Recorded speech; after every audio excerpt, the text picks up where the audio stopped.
أقدم مسجد في السودان وثاني أقدم مسجد في أفريقيا بعد جامع عمرو بن العاص في مصر، مسجد عبد الله بن أبي السرح في ضنقر العجوز، وبعده مسجد طرة في دارفور التابعة لسلطنة الفور القديمة.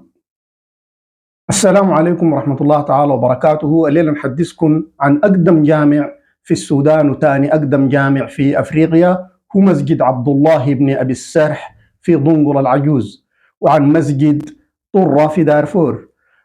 حكاية مسجد ضنقلة ده شنو؟ مسجد ضنقلة هو من أقدم المساجد التي تأسست في أفريقيا، أسسه عبد الله بن أبي السرح سنة 651. حكايته شنو؟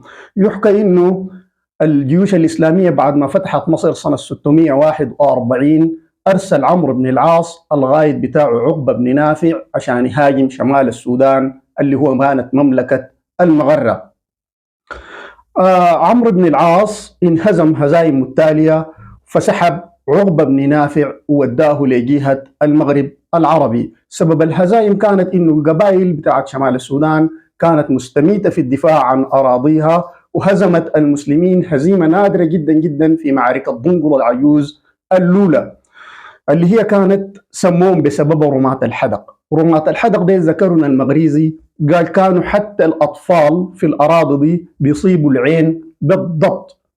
يعني قال كان الجيش الإسلامي كل ما يهجم عليهم كل ما بيرجع ب 150 إلى 250 عين مقدودة، فسموهم رماة الحدق ويئسوا منهم.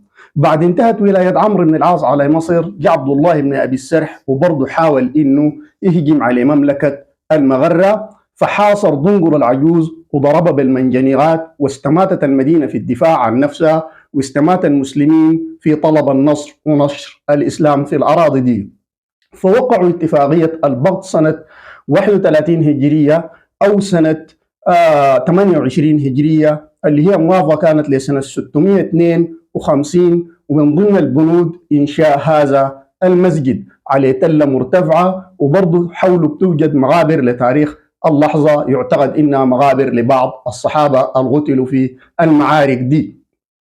برضه من ضمن الآثار موجودة في المنطقة دي اللي هو أثر بتاع رجل حصان على صخرة يسموه بأثر الرسول. المسجد الثاني هو مسجد طرة في دارفور، وبناه لنا السلطان موسى ابن سليمان صولون، بناه سنة 1672، يعني عمره حاليا أكثر من 500 سنة، وهو موجود في دارفور في جبل مرة. وكانت دي طرة دي كانت عاصمة مملكة دارفور القديمة. شكرا لكم.